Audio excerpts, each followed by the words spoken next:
Hi, I'm Elizabeth Alron, and I'm making this video because I thought I would do a shortcut for anybody who was interested in knowing what's going on, because I've been told there's a lot, and it's people have to dig, and that would certainly not be my intention. Um, I've tried to make it as easy as possible, but it's been a little difficult. Short story. Well, let's try and make it short. I was diagnosed with ovarian cancer last May. I did chemo, which is why I have short hair now. I did actually lose my hair, and if you look at different things, you'll see me in various wigs and everything else. But at the moment, I'm wearing my own hair. I got news in April of this year that the cancer was back, and it wasn't quite presented to me that way, but it turned out that that was indeed what the case was. And basically, the beginning, let me think where we are now, the beginning of October, I guess, thereabouts, I got news that there was a progression, and there were more spots, and that the spots that had shown up earlier this year were considerably larger. So, not good news. On top of that, it wasn't like I could be treated like a cold and it would go away. It's actually much more significant this time, which is why I got myself on the road. I had always wanted to take a trip cross country, and I figured at this point, if I didn't do it, it wasn't going to happen. I also felt that it could be a very healing trip for me, and there are miracles that happen every day, and there's a hope in my heart that I will be one of them. Having said all of that, let me, I just distracted by little bikers back there.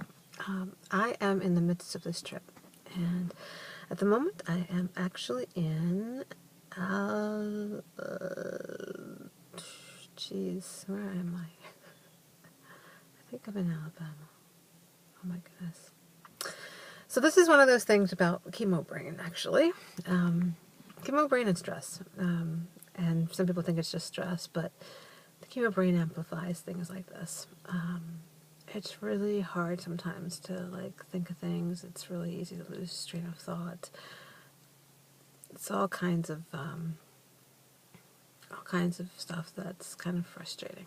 And I've actually been blogging at relatetocancer.com since last May, and I basically determined that I was going to write about the good, the bad, and the ugly. It was going to be about my experience with cancer.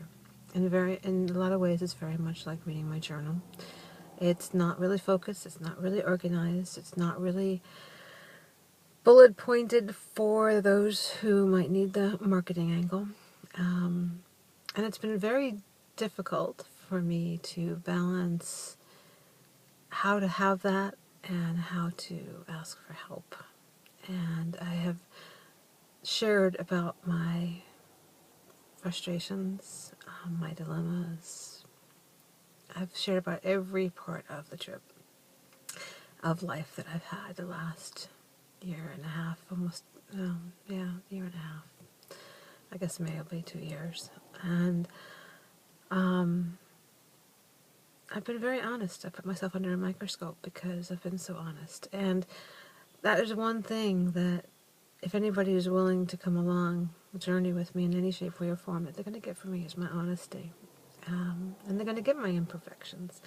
And they're going to get my doubts and my questions and my maybe not saying things the best way possible. Although I have to tell you, to be all candid here, there's times I feel like I am supposed to be in people's faces. Not like in a bad way, but just because... And actually, too, sometimes I might just occur to be in somebody's face just because it's the type of things I talk about people don't normally talk about. So, it's very challenging for me. And I've really had to learn to just be myself in spite of everything in the last year and a half. And for somebody who's spent a good part of her life, I'm going to cry, a good part of her life, doubting herself because, other people thought that she should be the other way. it's very challenging for me to be under the microscope and have people say the things that they do. We all make things up about life based on the filters we have. And one of the things that really irks me no end is the whole marketing thing. I have issues around it, and I'm not quite sure how to resolve them. I'm not interested in marketing my illness. I'm not interested in putting everything that I have into little boxes and bite-sized pieces. But I need help. And I have to figure out a way to balance the needs of others with my need to do what I do without adding to the impossible work that I need to do and the lack of energy that I have to do it. So,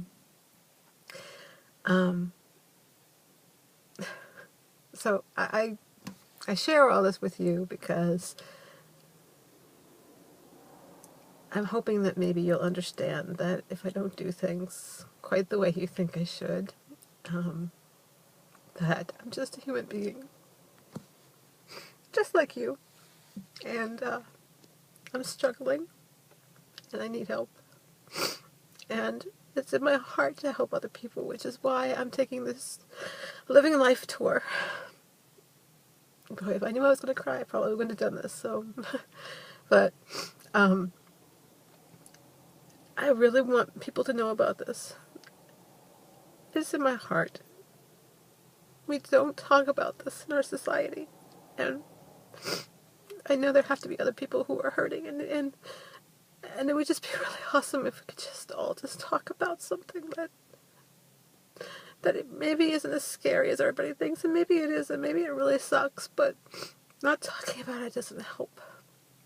So, if you do nothing else, I ask you to please tell other people about this. I don't care if they donate money or not. I just want the word to get out. Now, having said that, there is a part of me that definitely does care if there's a donation, because I need the help. I'm not going to pretend I don't. And I may not know how best to ask for it, but I need the help. So, I'm going to continue to struggle with this, probably. But I'm going to do the best I can, and please just know in my heart,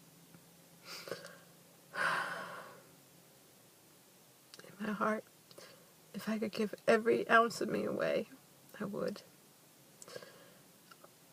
All I ask is that if there's any way to help me do that, that I find it somehow.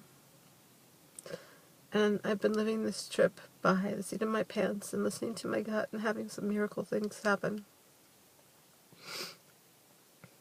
And all I would ask is that if you're watching this, if there's anything inside of you that says do something, and it doesn't even have to do with me, but if there's something inside of you that's gnawing, telling you to do something, I bet if you listen to it, you'll be really glad you did.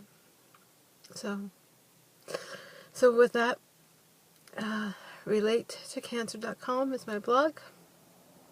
GotStressGetRelief.com will take you directly to all the videos that I've made for this trip, and even before that, which are a lot. Sometimes I tell people just kind of randomly pick. Maybe it's the one that is the best one for you to pay attention to at the moment if you're interested. And then there's a Facebook page, facebook.com/relatingtocancer. So I hope you'll at least say hi. I know that what I'm dealing with and how I talk is intimidating. I know it probably pushes all kinds of buttons. But I'm just a human being with a heart and a soul. And I just want to connect. And I can't be perfect. And I certainly can't be quiet. So, if there's anything you could do to help, I would certainly appreciate it. So, I'm going to sign off with lots of Jalope, which stands for joy, love, and peace. And thank you so much. Thank you so much for being who you are in the world. And don't let anybody tell you to be anything that you're not.